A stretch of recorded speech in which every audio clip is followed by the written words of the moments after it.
2016, a new TV show hit the digital airwaves and needed a podcast dedicated to chronicling its adventures.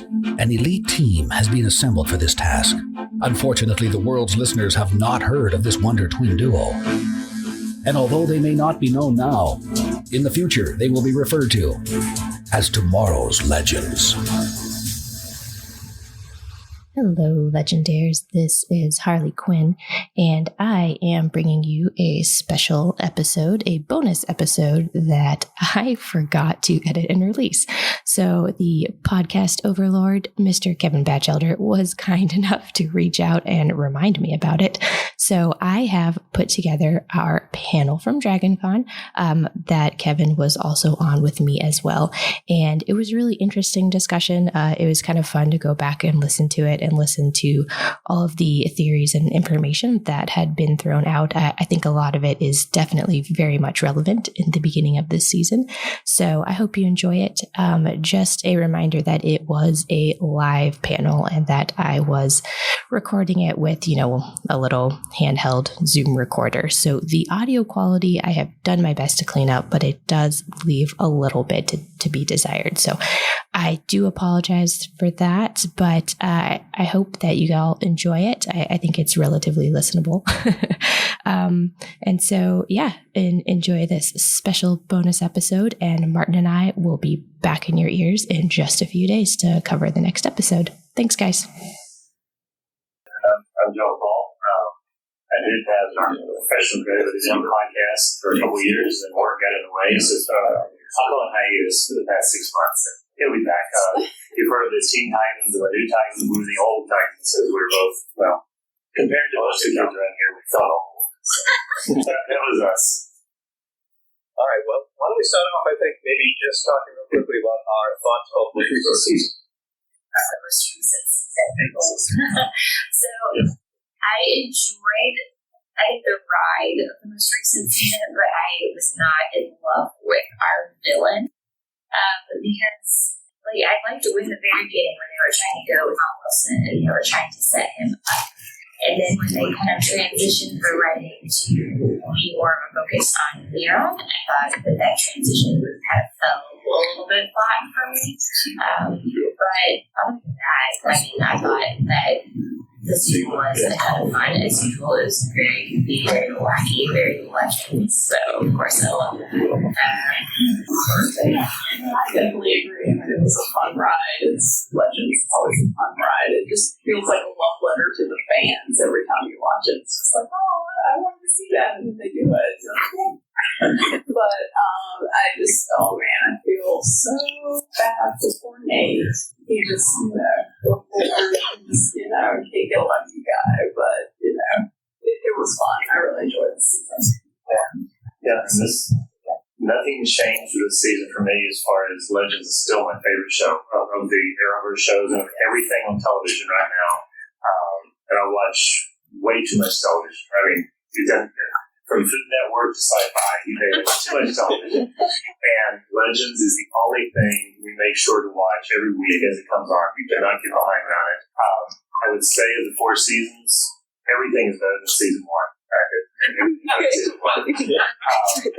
is probably the next step up the road going up, but it's still way ahead of season 1. Only because this had probably more uneven.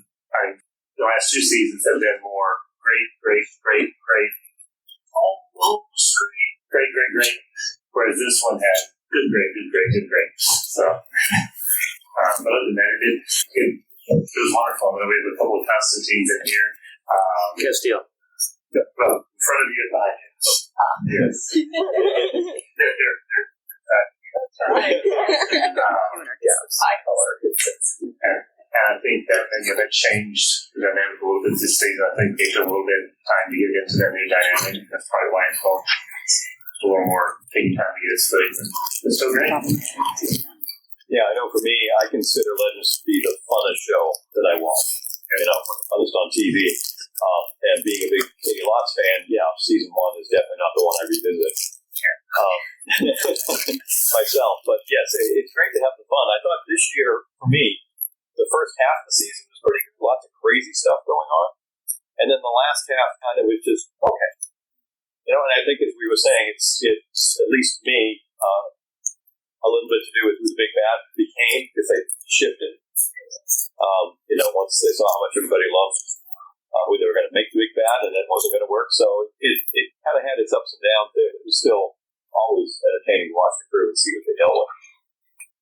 Were there any character type things that you thought this year or recently that really is part of the reason why when we all say it's fun? Why do you think it's fun? I think for me, I think Hank, thought that I can never remember actors' names. I'm horrible about that. So I'm just going to say character. Yeah, I know. I'm just going to say character names so it's easier. But Hank was so wonderful. When I heard he was going to be guest starring during the season, I was like, oh, okay. Of all the people from Back to the Future that they could bring in, really? Okay. Nothing against him, just, and I just fell in love with him. And I'm a sucker for the, tug on the heartstrings and the sentimental stuff. And when you see the video, and he holds up the picture that Meg drew as a kid, and the singing and all the rest. That took me so much by surprise. I mean, I know he's not part of the regular crew, but I feel like he'll be he'll be an honorary legend forever.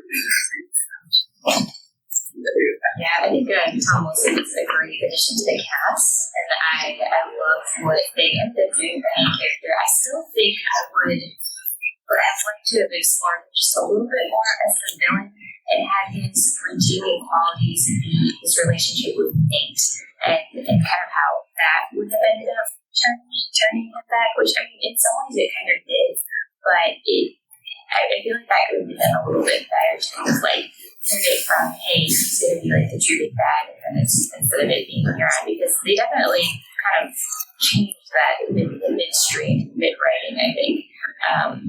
But I think them getting to explore their relationship was so great, and I feel like the funeral scenes for me were particularly heartbreaking. They were very well acted. I think it was some of the best work that they had done on the show as well. Yeah, a lot of character information and more of a background. They have fleshed out Ari's character more this season, and I really enjoyed watching that. Getting to kind of see, okay, well, that's why she's the way she is, and it just, to me, felt like, okay, that's right, you finally understand. And then they're like, oh, that's the scene, we're going to change everything again. So. Yeah, and from what came out of the panel today, it sounds like they're really going to throw something, especially beginning of next season. Yes, it sounds like there's a very big character change for them, which I have very mixed emotions about because I always loved Sorry. I loved her Stark. I loved that character we had, but I also love the fact that they were finally able to give her that happy ending, that loophole that she's been looking for 2 seasons. So I think a lot of us had forgotten about that program that she had written, looking for this loophole to save her family, and then all of a sudden it kind of came back, and we're like, oh yeah. Oh, well, I guess we can kind of do that now. So, and so for those who did go to the panels, the big ones, give us some highlights. I mean, the biggest thing that Tal said today was just that Zari's going to be completely different from how we knew her. She grew up with her family, and maybe sort of as a celebrity. And so she's, I think the funniest thing she said was, I think you're probably going to hate her, but hopefully you'll end up loving her. So I think it's just it'll be a very, very different Zari. I think it'll be fun for her. And I think they've shown that when it comes to taking odd right and left turns and other things, they've usually found a way to make it work, even if we might look on the surface and go, I'm not so sure you can do that. They certainly have found a way with this group to make it totally work for us. And another thing that's been building for seasons that I certainly really enjoyed again this season was the Avalanche stuff. The way that they're able to play not only relationship, but their position within the team and how it works. I just think that's something that's a joy every episode to see what's going to happen between the two of them. Yeah, probably it's hard to think of a favorite episode of the season, but the one that really focused on that and trapped in the giant shopping center. Fantasy IKEA. The IKEA episode. That had to be up there. It's one of the best of the season. Because the two of them they got to just focus on the two of them. A little Gary thrown in. He's coming to save them, but And yes, you didn't need anything else. Now, I've seen a lot of comments online that Gary is very polarized. Yeah, some folks can either identify with the poor guy with the nipple issue, but some just find he grates on them. So, I guess it depends on. Gary goes a long way. Yeah. Exactly. Gary doesn't sparingly. So, yeah. Yeah, there we go. That's a good way to, in small doses, but too much Gary, I was kind of like, okay, I could do without too much Gary. Yes. I'm going to say something, probably at least since a couple of people in here won't agree with as much. I think Constantine is the same way a little bit. Only because the way he was introduced in the comics, he was always best used when he would drop in, mess with somebody, or you found out what was going on with him or something he had already messed with, and then he leaves. He's not great as a main character in my opinion. He's better as that manipulator behind the scenes. So kind of like Gary, if you use him a little bit, you love him and want more. If you start overusing him, you start seeing some of the flaws of having too much. Gary included, I mean, completely different ways. Don't worry, I agree with you. Okay. Yeah. I'm curious, real quick, by show of hands, how many of you had seen the Constantine series that he was in? Well, the majority of the folks there. And I was a fan of that show. It wasn't perfect, I admit that. So I was very excited that it could have come in here. But again, I think for me, and I think this is some of the feedback I've certainly seen, is that much magic and all, it's kind of like someone with a certain superpower that's too powerful at writing. How do you write to that to make it fit? So that's where I did think they struggled this year a little bit with the magic balance. Yeah, and Constantine is the point of that. Yes. Absolutely. I think the magic has been hard to kind of integrate into Legends. I think they've done a good job with it. Kind of introduced magical creatures now certainly helped. But I mean, if you kind of take Constantine apart and like look at him as his show, and then put him back on Legends, he's too dark for Legends, so they kind of had to tone him down a little bit. And I like these two. I love that racket. I love his portrayal of John Constantine. Like, he's so amazing at it. And so, like, I just love having him on the show, but he's just such a different Constantine. And so, it's kind of like, you don't have to watch Constantine, like, oh, this is what I loved, and then you kind of stick more Legends, and you're like, he's still great, but, like, something's kind of missing. Well, it was great to see Constantine on Arrow when he was on Arrow briefly. That's what fit in. So That's what they should use him as. They should drop him into each show, like, occasionally, like, here and there. Yeah. We did that in season 3 on Legends, and it worked well. I think the fans wanted it back. Yeah. Was a kid that Constantine saved at the summer camp that possibly could have been Timothy Hunter, basically a successor to Constantine as the Dark Magician. I mean, they did not get the kid a name, but it would fit within DC continuity about how Constantine and Tim Hunter had crossed, even though in the comics, I think Constantine was always British and Tim Hunter was also British, but being American doesn't make any real difference. It's a great one, even if they implant it. If somebody remembers that and writes a script in the future and calls back to it, that'd be an adult by now. Great. Yes, sir. I love Kid Flash on Flash, but he kind of didn't fit in Legend because he was too good of a guy. and Flash is one of my comic book heroes, Batman. But this on Legend, I like Legends being bad guys, trying to do the right thing, and screwing it up most of the time. But and he was the same character on Legend that he was on Flash. So you loved him from the quote unquote personality, but he just didn't seem to fit the team. And my other question is that this was one of those short or long, almost short story series that they just kept bringing back the next year. So I wasn't sure that we were going to get any more Legends. Is it over, or is there more to come? Definitely season 5. Yeah, season 5 is announced and officially coming in January. So will it be the same where it's only like 12 episodes or something, or will it be a full whole season, or will it still just be a summer replacement? basement kind of show. Yeah, we're getting 15 episodes. It's 15, yeah. And one of them is Crisis. Part of the The very first episode. The last episode of Crisis is the first episode of Legends. Yeah, so technically I think we're about 14 in our season, but it's definitely So we have grown up from the mini series 6 or 8 shows that it started with, but we're not quite grown to a full season. So and then they're going to take it that way. Legends has always been right around 16 episods, and it works really well for the show. I think adding those extra episodes would actually do the show a disservice. Their poor FX budget. Yeah, their budget has gone downhill. Honestly, I think Flash is about to learn from that because I think Legends has been so successful because they've had that shorter season and they haven't had to draw stuff out. It hasn't felt like, oh, just run there and arrest the guy or whatever. It feels like it's drawn out. They've been able to focus it, and Flash this season is dividing in half that way with 2 distinct parts. So I think hopefully everybody else is going to be learning from the Legends. They will screw up things better for everybody. Yes.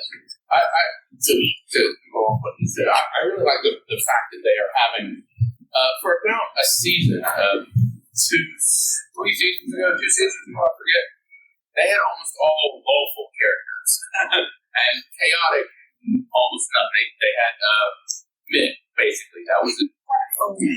And now they kind of swung the pendulum back the other way and ended up a bit too chaotic with Constantine and Zari and Charlie and Sarah is always kind of neutral. I mean, because they lost Jefferson and their moral compass.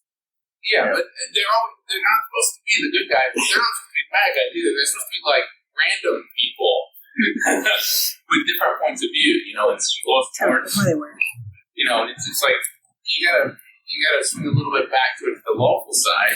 So I'm wondering what the new the character Zari's brother's going to be like. Yeah, I mean, sorry, go ahead. That is a good point. No, it is a good point, and it's one thing that I both applaud them for doing, but also as a selfish fan, which they wouldn't, is they're being very experimental. With all these characters coming in, and some of them, we had the Hawk folks, we had Rip, we had and at some points I absolutely loved what it was, and I wanted to keep it, just like that, and then they've done these other things, and I'm like, okay, well, maybe it didn't work, but at least they gave it a shot. And that's where you have to give them credit, that they, unlike an Arrow or a Flash, you know what it's going to be. With Legends, we really don't. If something's bad, it's changing. Yes, I think you and us. Yes. Thank you.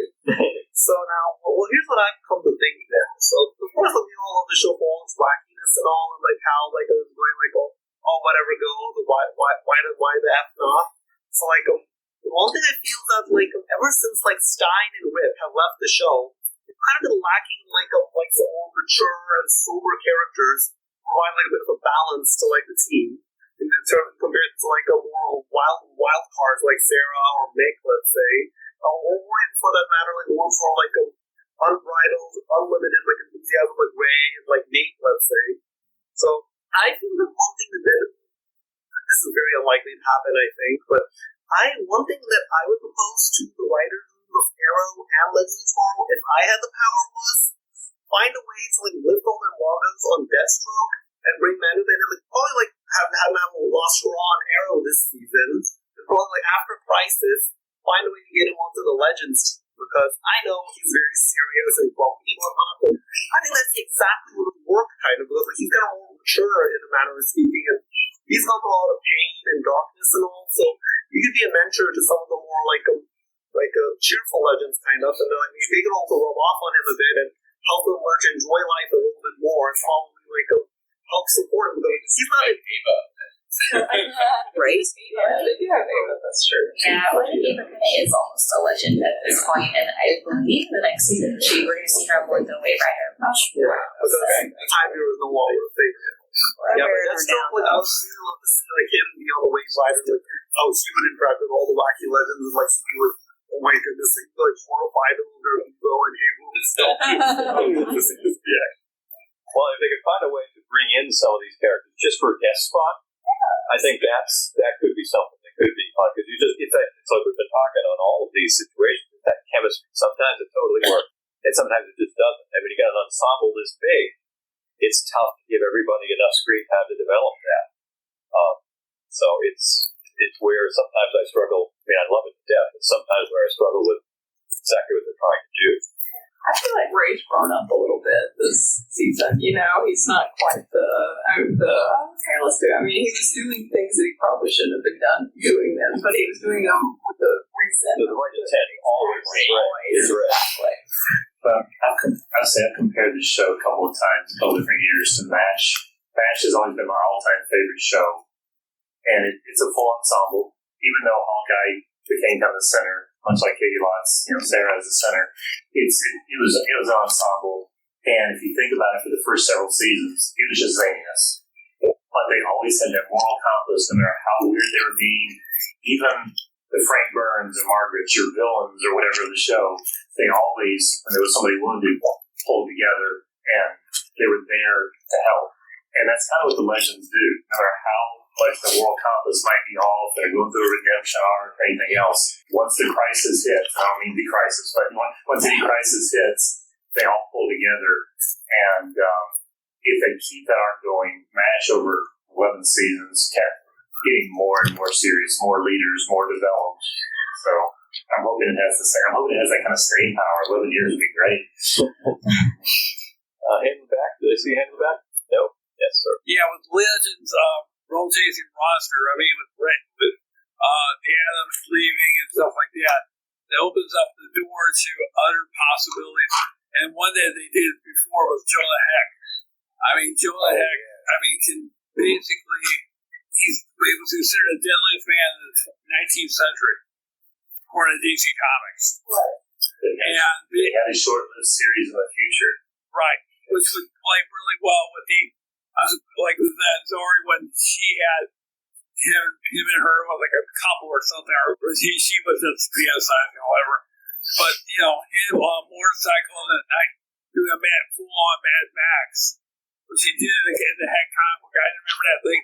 And finding his corpse stuff in a museum in the 21st century would it would be perfect. I mean, that was how DC Comics framed his entire life. Well, I mean, and part of what I think they do there, too, is, and it's this balance, just like it is any other series here, that are based on already existing characters, it's that balance of, giving the folks who are fans of the original content, respecting it, but also realizing it's a TV audience, and that they're trying to find a way to introduce characters. Early old Western, except for Westworld, there really is no Western on TV right now. Sure. He's got one of those great characters to drop in. Yeah, I think that's a great example of guest starring and working real well. Yeah. I'd really like to see Helen of Troy show back up. She was just so fantastic. I think she meshed really well with the group, and she was like, I don't really get what's going on, but this is great. I'll help you do whatever you need to do. And it was great. But I was wondering, what are your opinions on Courtney and them leaving? Yeah, I haven't seen anybody say anything but being sad about losing. Certainly Ray. Are they going to a new TV show that we're... No, they just decided to write them off. Yeah, so they didn't want to write off their characters. It was basically, they said that they felt that the story for those two was done. So I think we're on the upside. We're going to get some maybe resolution between them, potentially as a couple or not. But after this season, they are both. They won't be regulars. They won't be regulars, yeah. The beginning. So, I mean, there's always options, but they can come back anytime as long as they don't. Yeah, but they famously, the actors said it was not their choice. They're not going to. They didn't want to. No. Show maybe. Yes. I'm going to explain that to you. I am a fan, not fan. Okay. I'm not a series type person, and if you show me a series, you got to do something to keep my interest. Okay. And when they started out, they was, oh God, I just love them. They were all good bad guys. Right. And now they're changing them. So they're trying to make them good guys, okay? To the point where they loosen that little something that made them interesting. And that's what I don't like about what they're changing on the series. I like them when they were just playing bad guys accidentally doing something good. And it wasn't that. It's not, yeah, I don't think you're wrong there. Looking at that, the thought I had that I was going to float, and somewhat related to that, to ask my panelists is, we've had, Vandal Savage didn't really work. Except Cameo was awesome. Yeah. this season it worked. I don't think the actor or the character, the way it was written, just was way too repetitive, but without going down too many rabbit holes there. But, we had Moss, and then we had, but my question is, I've wondered, and this ties into the good guys being bad guys trying to be good, and the way that you teeter-tottering a lot, is whether they might not have more, I don't want to say success, because we all love it, but it might come across better is if they tried to have a season where they weren't being so heavy with having to have a big bad. They're just dealing with crap that happens and problems they keep causing, ripple effects. Oops, we fixed this in the 1400s, which we screwed this up. And then they have to ping pong around and they come across other characters. Almost like a monster of the week, rather than build to something where you got to make your big bad. Listen, no, but it's funny you bring this up. So we're currently doing a season 1 rewatch on our podcast, and it's the first 4 episodes were not as bad as I remember. I know we all ended up season 1, and I don't think we've gotten to the point where it went off the rails. So it's just but when you go back, that's the biggest thing that I've been noticing is they had every mission of the week, everything was so integrated into the story, and everything was so integrated into the fact that they were, every time they did something, it caused a ripple effect, whether Vandal Savage ended up now knowing who they were, or they ended up changing the timeline and then they had to go fix it because now all of a sudden 2016 doesn't exist. It's taken over by, Nazis or whatever it was one of the things that they changed. And that's what we've kind of been saying, this is great. The first 4 episodes are what made us fall in love with the show. And if they kind of come back to some semblance of that while keeping the goofy, fun part that they've developed, I think it would be phenomenal. It's not a good reason to have the revolving cast. I think that way you can keep things fresh. If you do feel characters are moving more towards kind of generic, existence, or good, bad good guys, or whatever, if you revolve the cast a little bit at a time, you can constantly bring in somebody who is a template for what you liked before. So that can be a reason for that. Whether it's the right direction or not, I don't know until we see it. It's one of those shows. Almost like when I hear Joss Whedon's name attached to something, if it says Joss, I'm just going to watch it and trust it's going to be good. It will be. I'm going to trust it will be. I'm going to trust that they're going to go the right direction on Legends because they just seem to be in the right groove. And cross your fingers. So what are the odds that Miller might come back sometime? I don't know. Pretty slim. It's just the character, but that's the one thing that everybody wants is him to come back. So, let's get some more. Yeah. You may have mentioned this because I don't know the actor's name. I may have missed the point, but when the Firestorm character left, was it because of contract issues, or was it because the older guy just couldn't keep up with his action pack? Yeah. What was it, a play? Broadway. Yeah, it was on Broadway. He was in Hello Dolly. And instead of letting him walk off into the sunset, they decided to kill him so he could never come back. I am still there, no.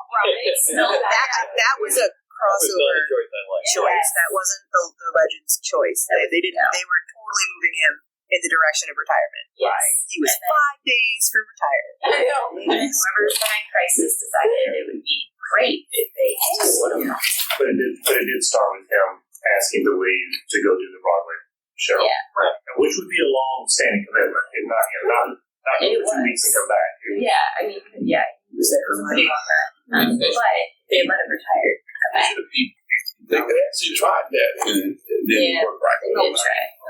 Didn't work right. Try better. It's comic book science. Yeah. If they can do the things that they do on The Flash, they can use that one before. I like that one too. I still have some of it. Yeah, because it's obviously when it comes to a show like this, compared to an Arrow or Flash, or many of our other genre shows, I don't want to speak for everyone, but certainly for me, it is just more about I want to see what these people are going to encounter and how they're going to handle it. Everything. So that's why I'm saying, to me, whatever the big bad is, isn't that important. I just want to see them try to be goofy enough to get it done.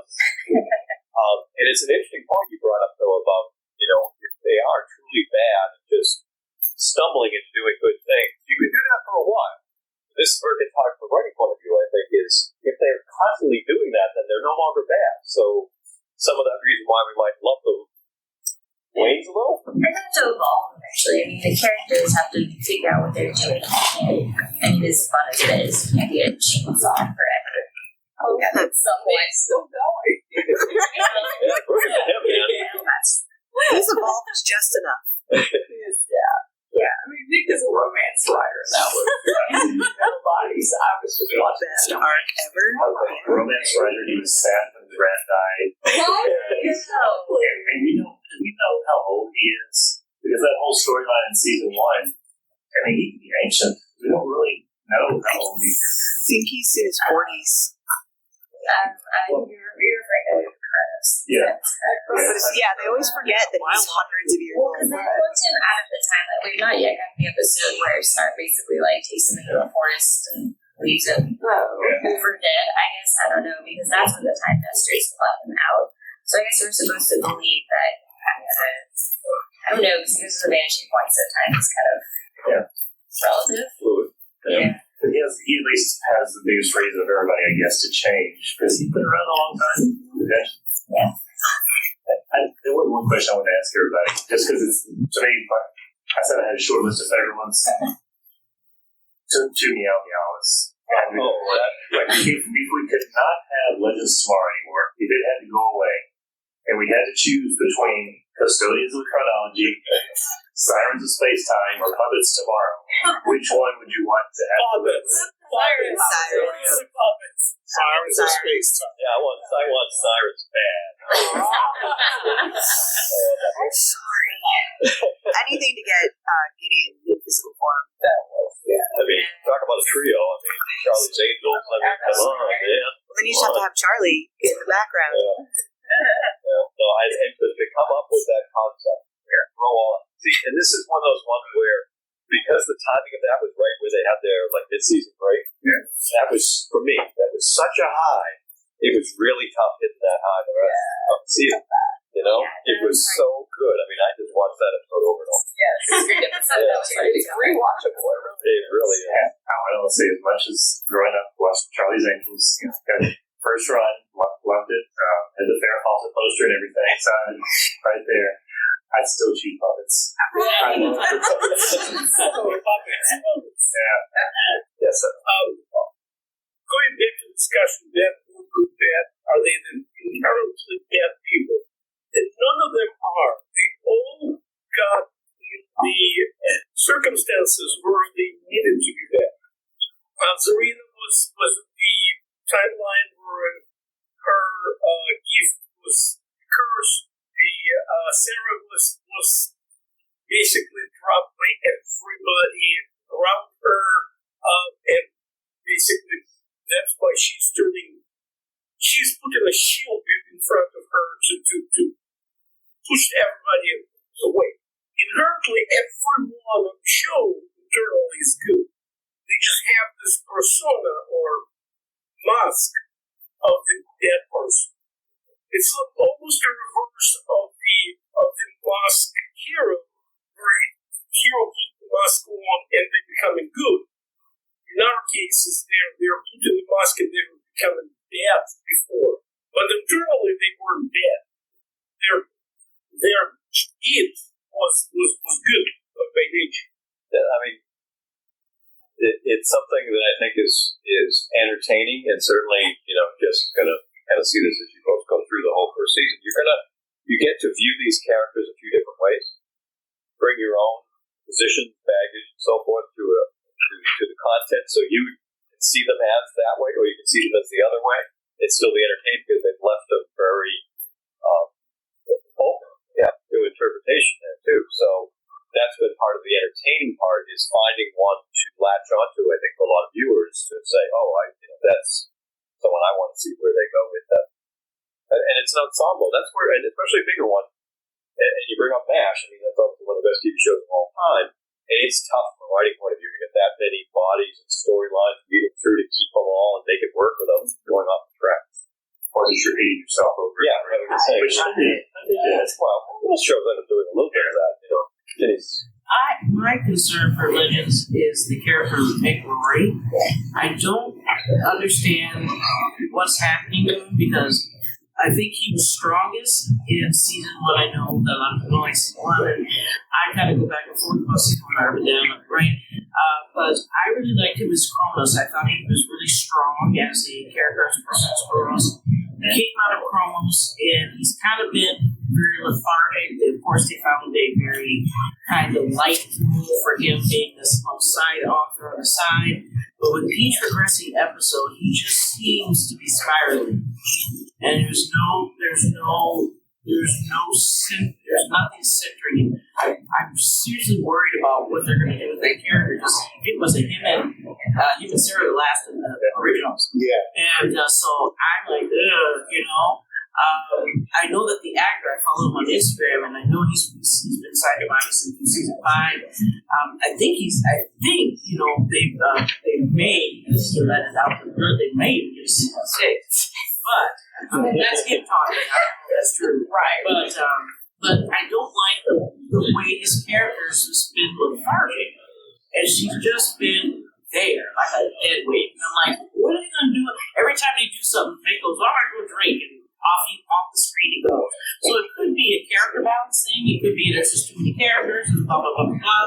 But all of the people decide mine is Nick. Because I've always said if there's anyone out of all the legends that can manage Sarah, like when Sarah goes dark Sarah, like necromancy, the stone level dark Sarah, he's the only one that can pretty much handle her.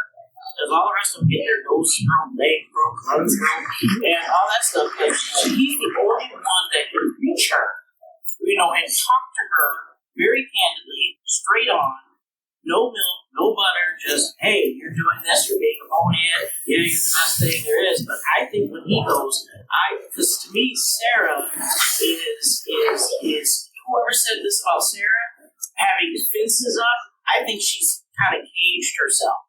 I don't think Sarah's changed. I think she's just in a cage, and I think she put herself in a cage for a reason. But if you uncage her, I don't think it'll be any different than season 1 Sarah, to be quite honest. So that's my thoughts.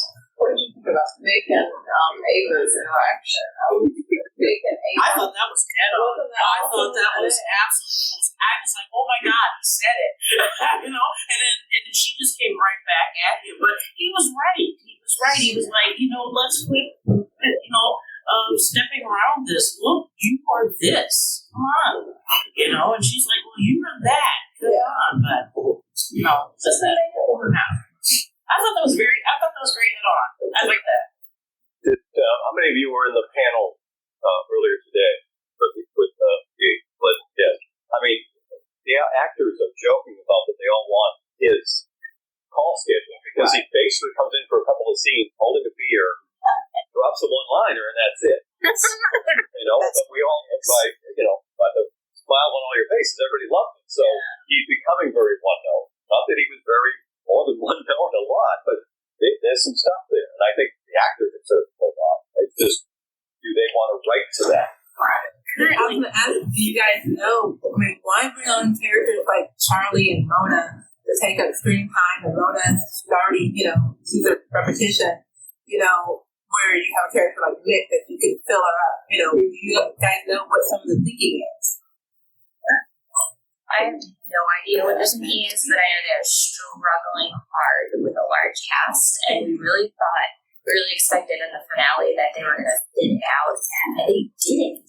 They had a lot of opportunities where a couple of the characters could have like easily wrapped up or been killed off, I guess. I don't know. I was really surprised when that didn't happen. It's been kind of a struggle with the large cast this year, and I think some of the writing choices, well, like you said, I would rather see Nick built up and maybe brought back to the decks he had, even just the screen time he had in season 1, as opposed to like bringing in a brand new character, Ramona. And I liked the Ramona character, but I liked her as like the caretaker. I didn't like that movie storyline. But yeah, that was too much. Enjoy the movie storyline. To kind of sum it up, Nick now has more beers than he has dialogue. Yes. He stands around and is like, It dumbs his character down, and I think it does do him a disservice. And I think they've been trying to develop that more like emotional, sensitive side, showing that he is very observant. He does see these things, and he notices these things, and he's very a little bit more emotionally acute than maybe the rest of the legends, which is kind of ironic. But I would like to see them push more of that angle and bring out more of his intelligence and his observations. Yes. What do you think is going to be the role for the next East Coast Army? Yeah. So in Crisis, artillery. That is cannon fodder. But it could be a reason they didn't get it out at the end of the season. They wanted to make sure everybody could be a part of it. And if you have read, and I hate to say spoiler alert for a story that's 30 years old, but if you've never read Crisis, the tagline is "Worlds will live, worlds will die, nothing will ever be the same again." And they meant it. In the opening 2 or 3 pages, an entire universe dies. Everybody. We're going to see a lot of probably sideline guys. We're not going to see the star of a show that has 3 more seasons coming, die most likely. It's different in TV versus a comic, but this is where they could do quite a bit of shake-up and rearranging. They could. I don't know. I mean, I personally was a fan of the fact they weren't in the crossover last year. It was just such good fun of it. Exactly. We should have done crossover. Again, it just makes them the rebels that they are. So that's personal show. Well, one thing I want to give every year, I seem to have one crazy theory. Not a single one of them's come true yet. So this will be my crazy theory for this year. I always pull them out of something from the comics somewhere. Charlton Comics was a company that was around for a lot of years. That's where the Question and Blue Beetle and other characters came from. And DC bought them and didn't use them for several years, and finally introduced them in the 80s. And the first character was Blue Beetle in Crisis on Infinite Earths. That's where he made his first appearance in DC. And originally, the character of Ray Palmer, the Atom, was supposed to be Ted Kord, the Blue Beetle. And DC and Warner Brothers said, no, we have other plans. Well, those plans have all fallen through. I would love for everything right now to be a big swerve and Ray is being written out, but the time changes and things that happen with Crisis is he comes back in the way he was supposed to be. Because one thing you can't do right now is the relationship between Ray and Nate. He is Booster and Beetle in the comics. That romance, that is Booster and Beetle. You can't bring them in and just duplicate it. But if you remove them, that could work. And unfortunately, it'd be a bad sign for Nate, possibly. But I would love to have the two of them come in. But again, my crazy theory is maybe Brandon Routh is coming in as a third character in Crisis. Very easy to be Superman and Ray. So, we'll see. Again, crazy theories. Never happened. There it is. Good foundation, though. That's true. Yes. So overall, my thing is that I've been paying a lot of attention to what the cast members and the writers have been saying about what are going to be the character arcs this season. The thing is, so my hypothesis is this: that the ones holding teams and having really substantial, meaningful arcs, they're likely those who are going to survive Crisis. Because here's the thing: Crisis is the very first thing we're going to see flat out, right? So what I understood from Kato Shimizu's comments on Twitter is that first Crisis is going to happen, then the 7 episodes that air after that take place before Crisis, and then the next 7 after those 7 are post-Crisis. And as she mentioned, that we've had to write the story of our season, knowing already what happens in episode 8.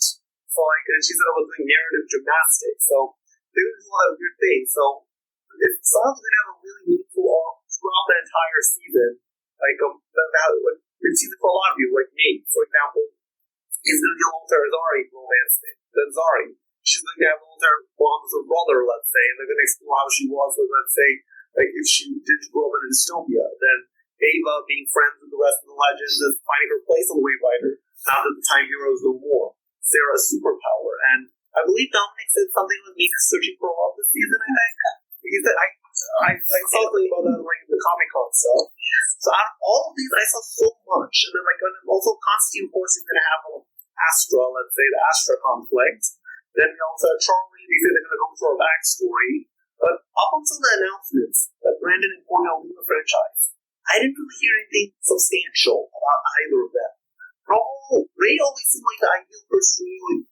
I personally felt that others can disagree with me, but I felt that Brandon's character had kind of reached an end point, kind of. So I felt that he could possibly be the ideal person who should die in Crisis because he's gotten everything he wanted in life. Because he joined the Legends because he was devastated by the fact that apparently he disappears as nobody in the pages of history.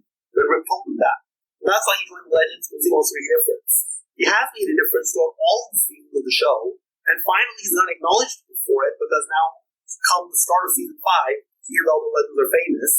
And then he's got in a family who thoroughly accepts him, they love him like crazy. And all the Legends, they got that, and then also he got his brigade, and they sacrificed each other, they sacrificed themselves for each other. They all found love with Nora, so he's gotten all these check marks all done. So I personally don't know where they can take the character more. So I feel it probably be makes sense that probably give him a very good heroic sacrifice and Crisis to bring an end to his character arc in a smooth manner. That's what I feel.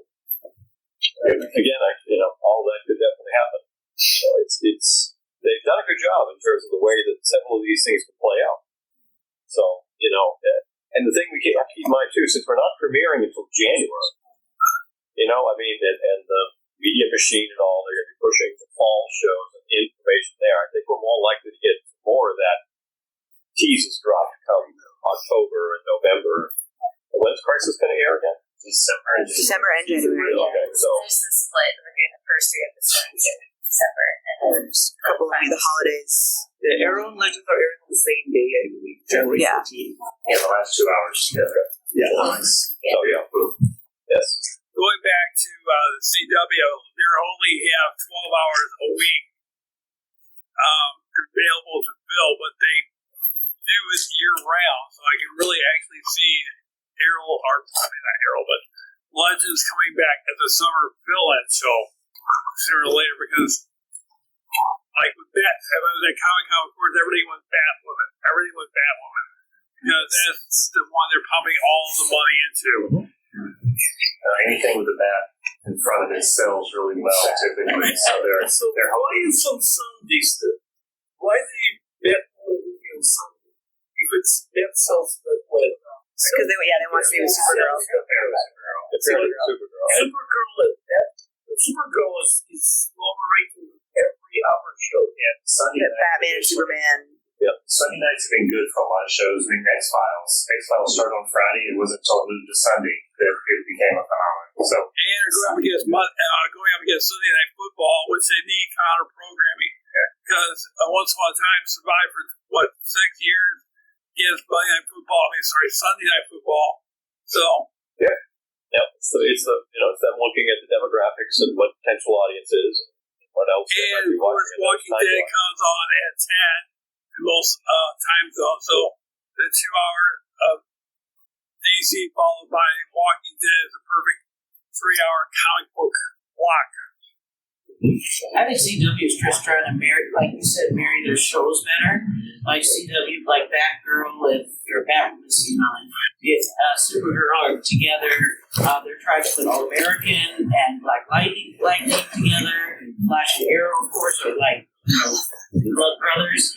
And I think once Supernatural moves out of the way, I think they got the Charmed on Friday, and they're pairing that with Dynasty, which I watched regularly. But that's my Friday. And then I think once they move out of that, I think they're going to probably pair Legacies with Charm, which would be perfect television. If you've seen it in Charm, it's excellent. It's pretty good, actually. I just think they're trying to do a better balance. That's part of how they're always trying to find that. Yeah, those two are just perfect together. Have you still put Roswell with Legends?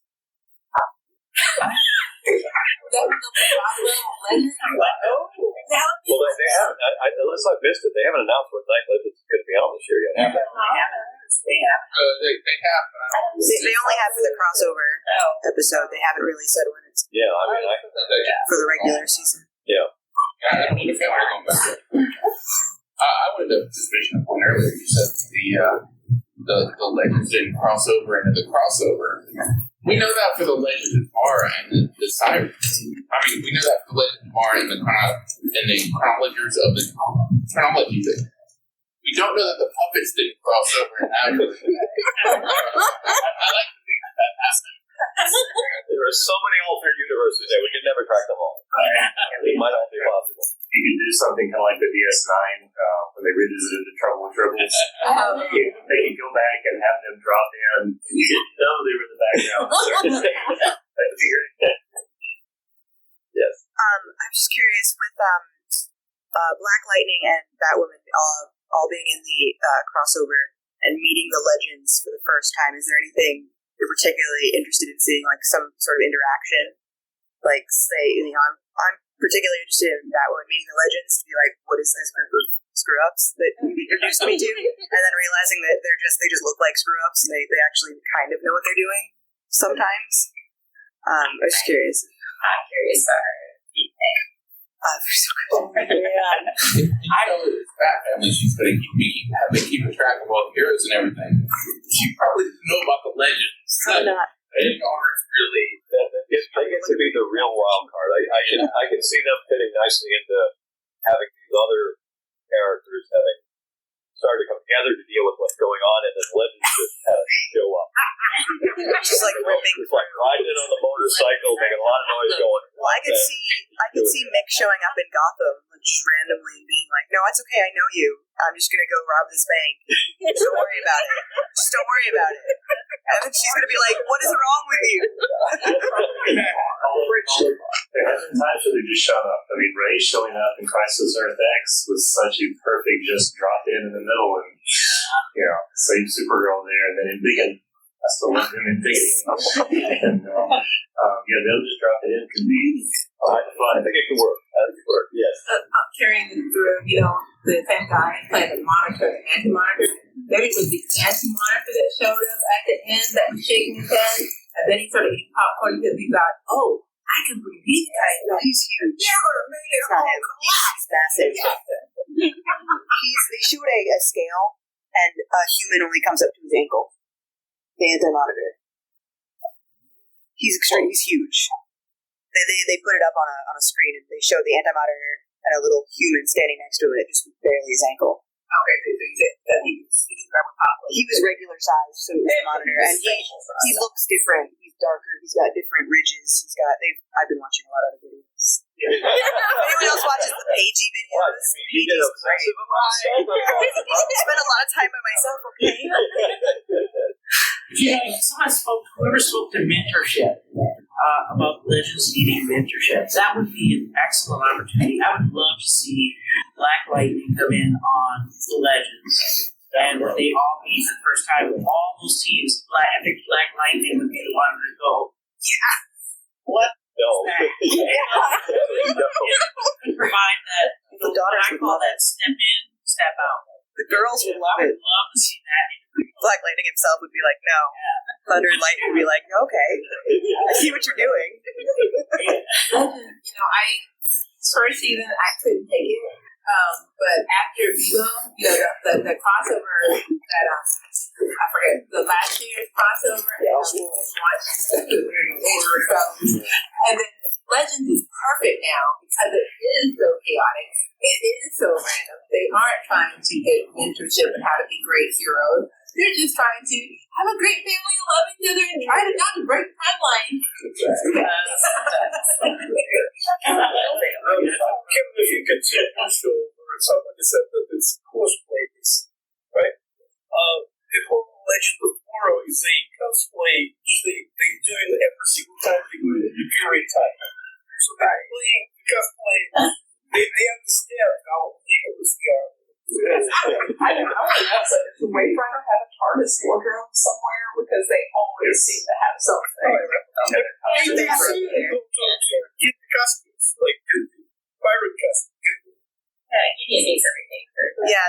fabricator. But this year I've heard they're going to be in their suits more. Yes, I have heard because people have been asking for it. That's been a big part. It's been a big issue. Like, wow, they never almost like Smallville, no tights, no flights, because they've been spending money on some of the other things. They've not been doing as much with the powers and the costumes. There's been enough complaints. It's worked without it, but it's noticeable sometimes. It's more noticeable when you have something like Firestorm. Or when Ray was just Ray. And he barely used the Atom suit this past season. And we touched on this a little earlier, though, too, is that now that we're up in episode count, as writers, it's hard for them not to circle back and redo things we've seen before.